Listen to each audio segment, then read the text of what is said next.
Boa noite a todos. Sejam todos bem-vindos a mais uma noite de estudo.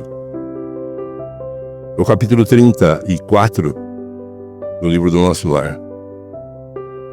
E quando eu comecei a fazer o estudo desse capítulo, eu me deparei com uma realidade tão triste.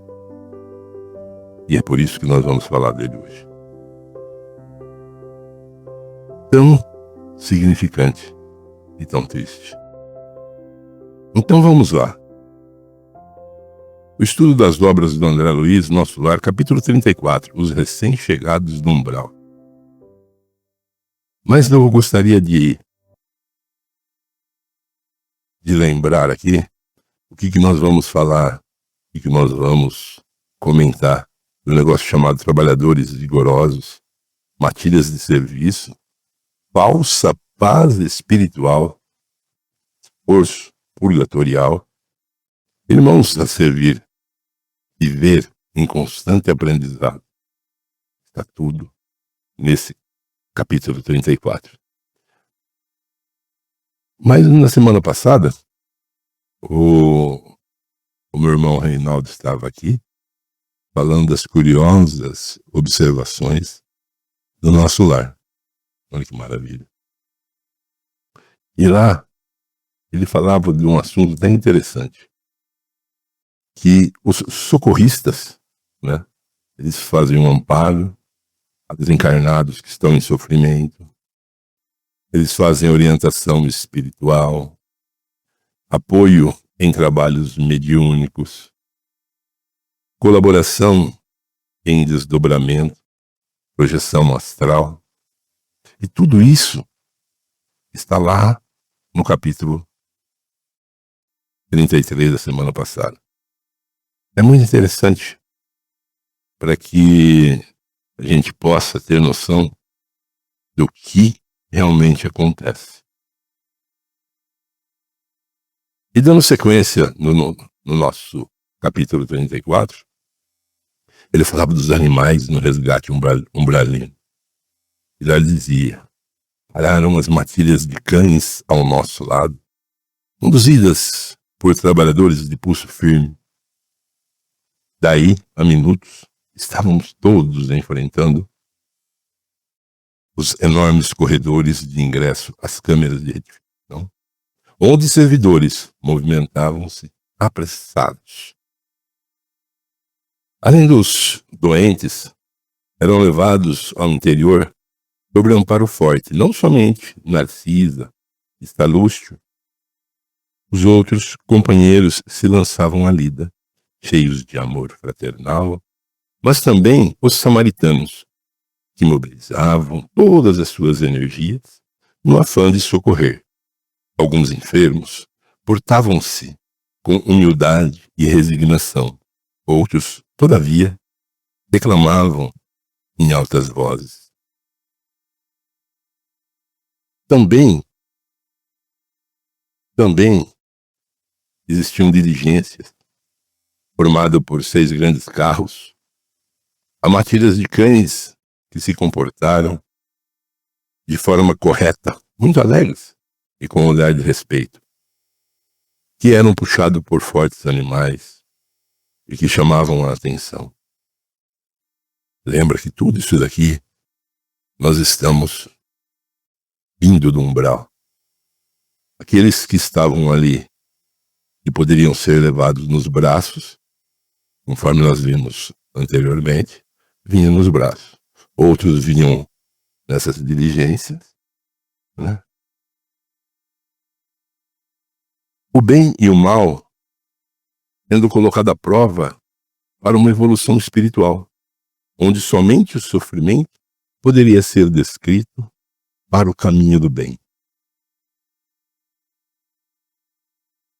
Atacando igualmente o serviço, recebendo naquela simpática velhota, que procurava descer do último carro com muita dificuldade.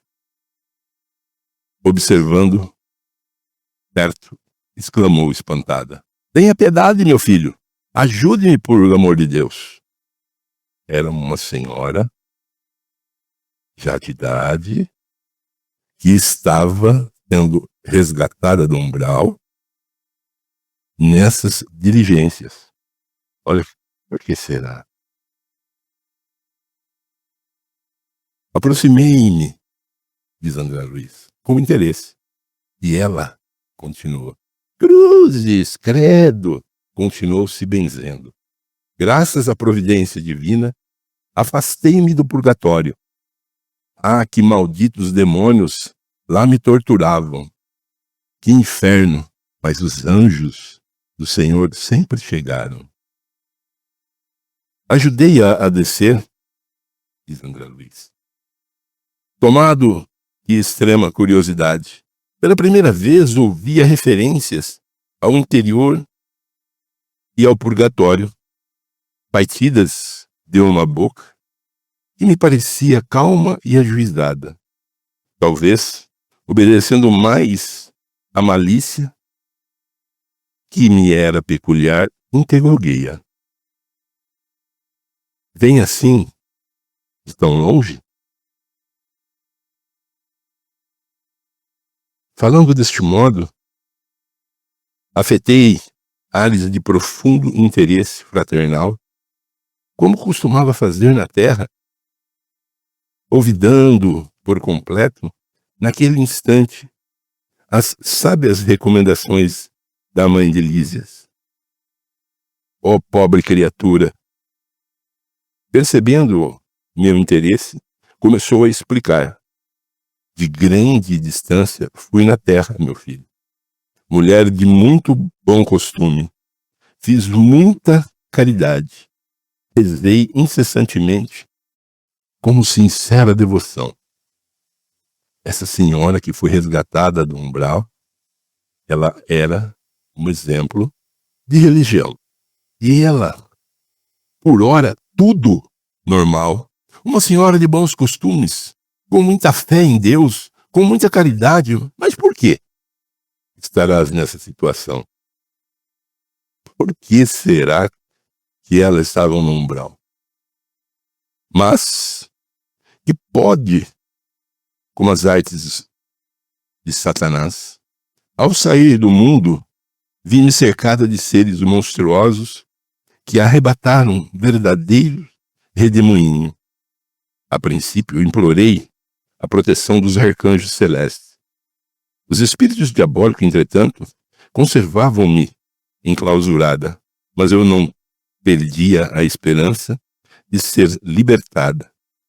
De um momento para outro, por quê? Deixei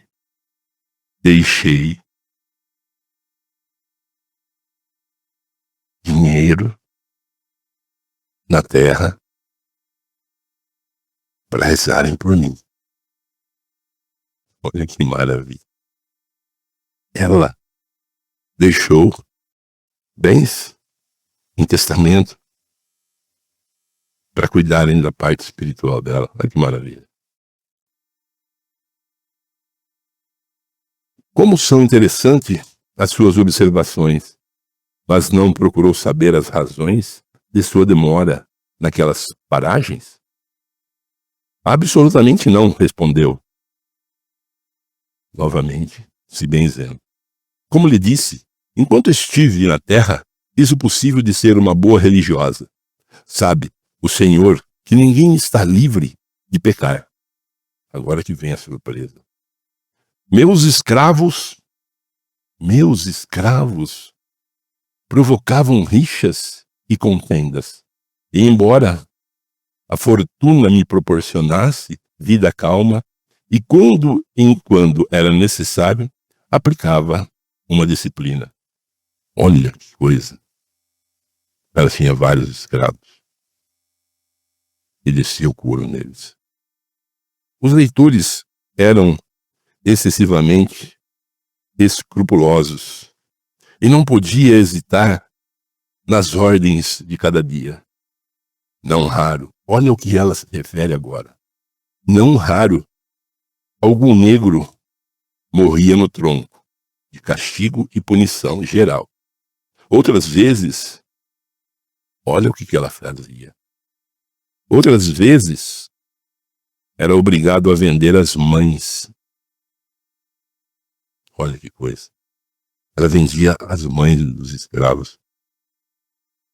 Vendia as crianças. Que situação. Nessa ocasião, sentia morder a consciência, mas confessava-me todos os meses. Olha como que chega. Ela se confessava todos os meses com o padre Amâncio. Ela matava o escravo e depois ela pedia perdão para o padre. E o padre, por sua vez, perdoava ela. E ela achava que estava em paz. Ela achava que estava de bem. A essa altura, escandalizado com a exposição, comecei a doutrinar minha irmã. Essa razão de paz espiritual era falsa. Olha que coisa. Os escravos eram igualmente nossos irmãos perante o Pai Eterno. Os filhinhos dos servos são iguais aos dos senhores. Ouvindo-me, ela bateu o pé autoritariamente e falou irritada: isso não é verdade. Escravo é escravo. Se assim não fora, a religião nos ensinaria o contrário. Pois se havia cativos em casas de bispo, quanto mais em nossas fazendas. Quem haveria de plantar a terra e não eles? E creia, Somos-lhes concedia muitas senzalas como verdadeira honra. Em minha fazenda nunca vieram ao terreiro das visitas, senão para cumprir minhas ordens. Padre Amâncio, nosso virtuoso sacerdote, disse-me, na confissão de que africanos são os piores entes do mundo, nascidos exclusivamente para servirem a Deus no cativeiro. Pensa então que me poderia encher de escrúpulos no trato com essa espécie de criaturas? Não tenho dúvidas. Os escravos são seres perversos, filhos de Satã. Olha o que ela diz. Os escravos eram filhos de Satã. Chego a admirar-me da paciência com que tolerei essa gente na terra.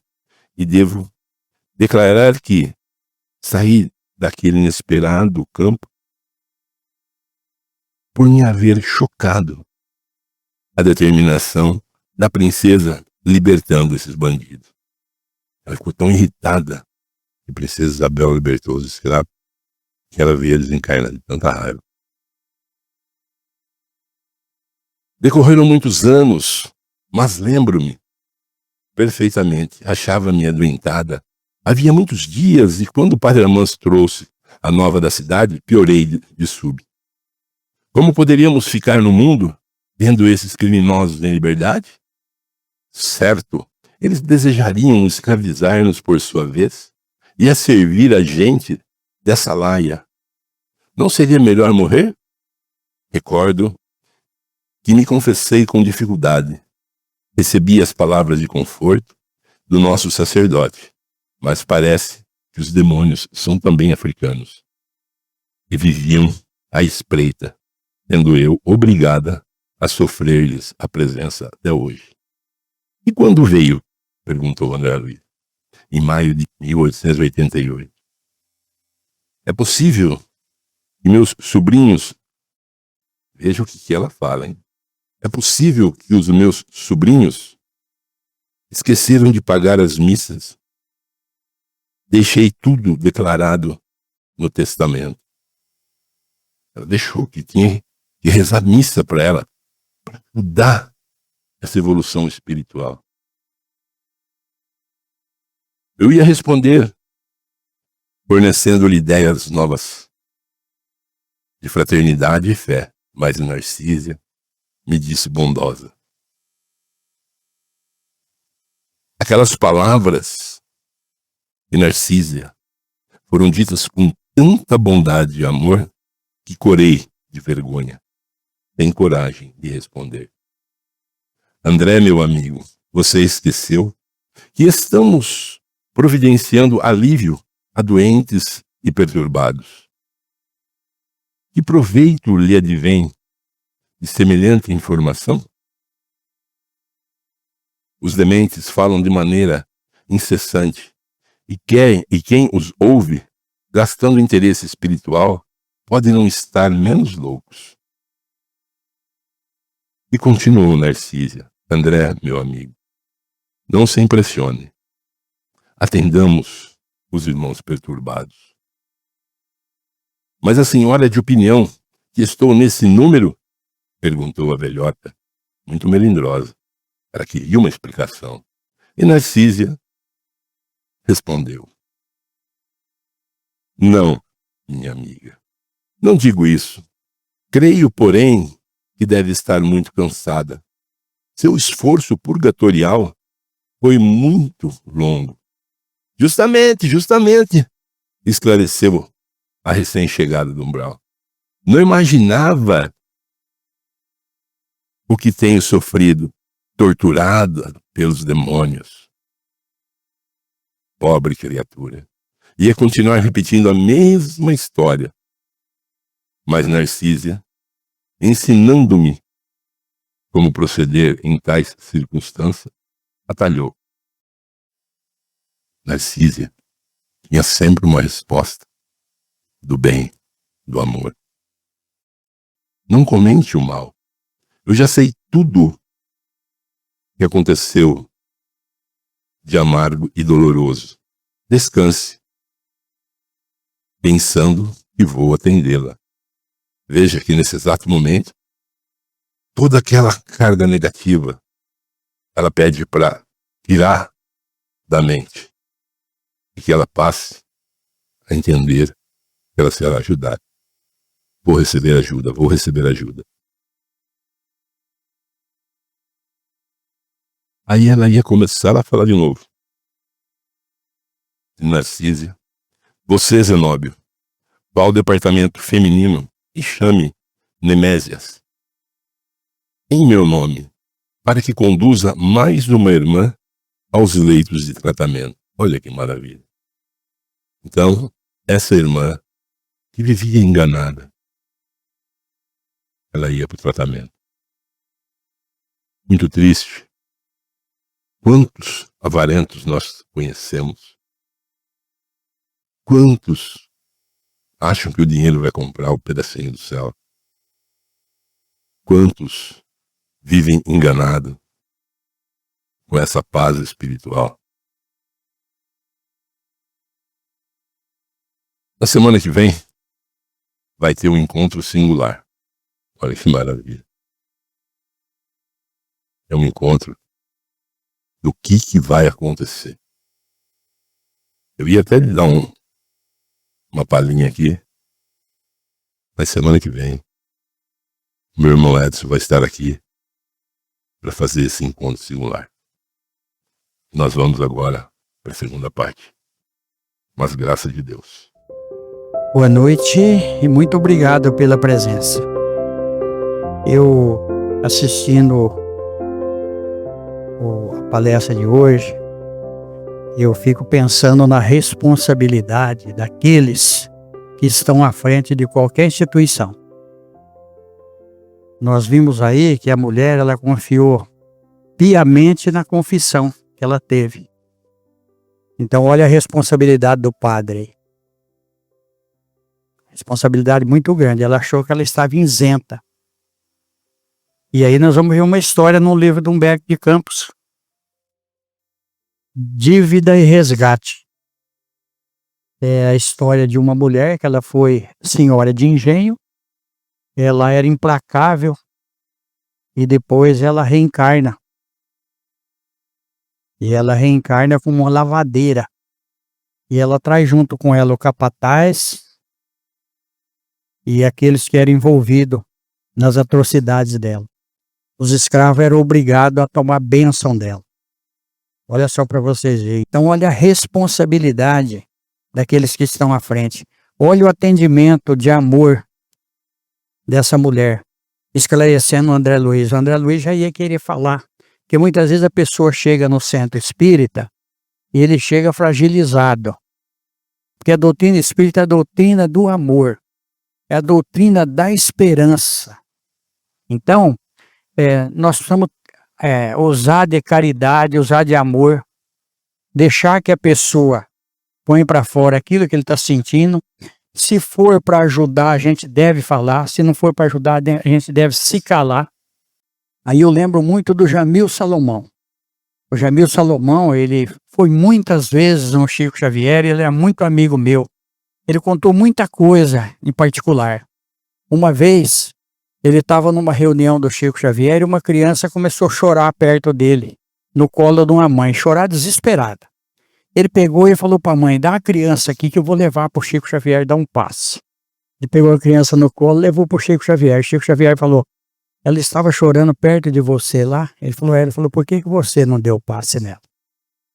Se ela estava chorando perto de você, você é espírita, você podia ter dado o passe nela. Então, muitas vezes, não vamos deixar para outro aquilo que nós podemos fazer. Não vamos negligenciar a nossa responsabilidade dentro da doutrina espírita. Nós estamos falando de espiritismo agora. Porque nós vamos ser responsáveis. Olha só essa mulher, chegou lá achando que ela estava livre de tudo. Mas não estava. Aí entra a maravilha da doutrina espírita. Nós somos responsáveis pelos nossos atos. Nós somos dono do nosso destino. Nós é que vamos fazer a nossa vida. Então, qualquer um pode falar qualquer coisa para nós, mas a lei de Deus está na nossa consciência. Nós é que vamos analisar.